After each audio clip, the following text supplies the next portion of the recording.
ginisyuhan sang business ni Mayor Oscar Montilla? Si Neil Dagunan, isa ini siya katawo ni Oscar Montilla. Okay. In the same token, nga si Sandy Samugan, isa katami ni Oscar Montilla. So, ang negosyo sang Scotty laman, diba? And this can be proven by testimonial evidences. Kung naman magwa ni ngalan nila ni Primo Sandy Sumugat, tigalalain ng isa kanya ako niya pangabuhi lang man imong. Sa iya da nga kwan. Si Sandy Sumugat has admittedly said nga tao lang siya ni Oscar. Naging pa ang mga negosyo niya, hindi man na iya, kundi iya na iya ni Oscar Montilla. Because if he claims nga iya na sa negosyo, then we will start to dig up some history, some life history. Okay. Kung namang matabo sini, luwas nga may ara daya sang ang ginayo guro sang grupo sang Samahang Magdalo, kag mga grupo sa Magdalo tikinsindita si Senador Trillanes, ikaw, and do ara ka man subong I think sa Malacañang, isa sa mga staff dabi sa mga opisina da, ginaayo luwas kanti ini tuwid na landas ining ina ginasaysay mo. Ginayo nyo gid na lang na iya ang Manila Ombudsman na lang mo tigayon sa investigasyon sining kaso?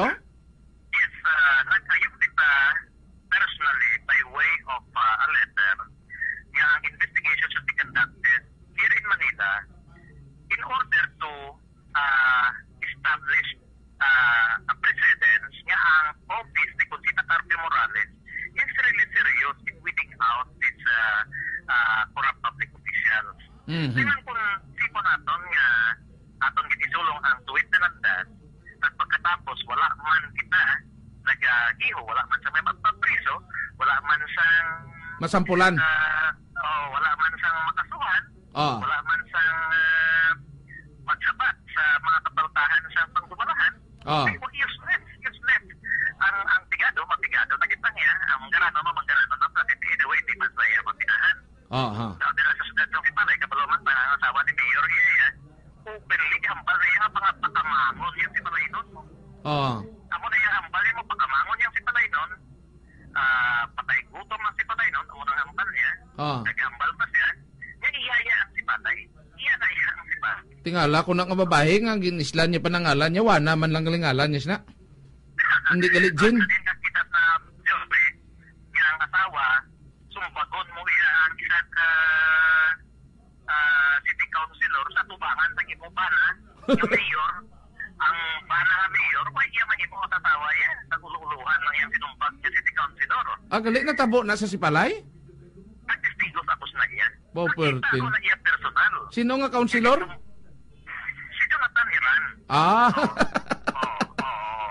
Si Jonathan Iran, hindi man naman din nga tapungtos ni Juana Montilla.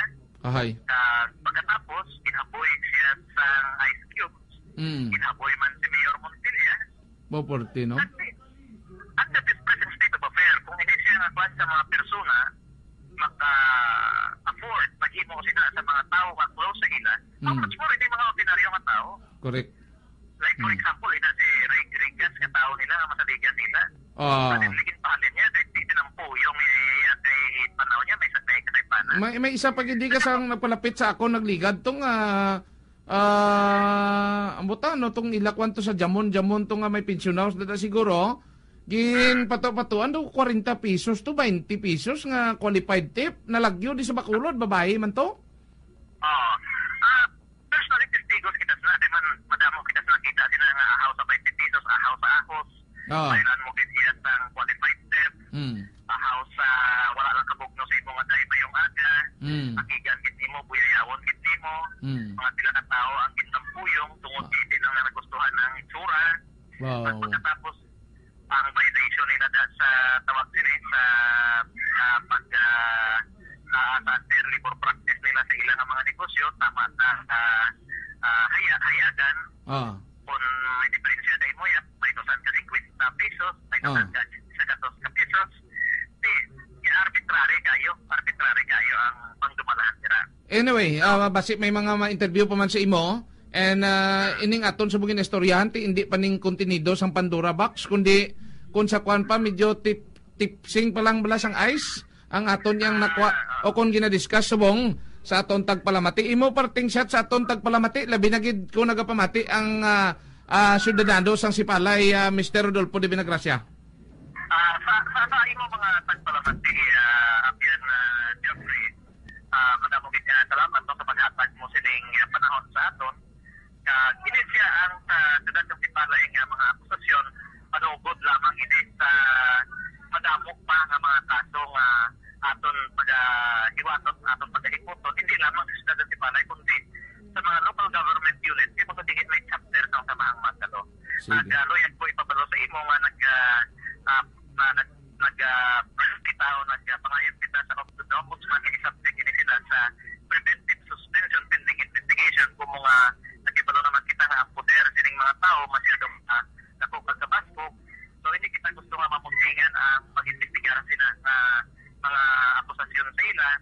Ganing nga ipangabay na ito ng Ombudsman nga kung mahimo i-preventively suspend sila pending investigation at kung tumatagaan sa hostisya ang pumuloy sa syudad ng Sipalay project. Anyway, kaina damo man nag-attend sa press conference kang patigayon da din na yung area? Dili ang mga national media nag-attend man sa aton nga press conference kag siguro magagway ng balita buhat adlaw.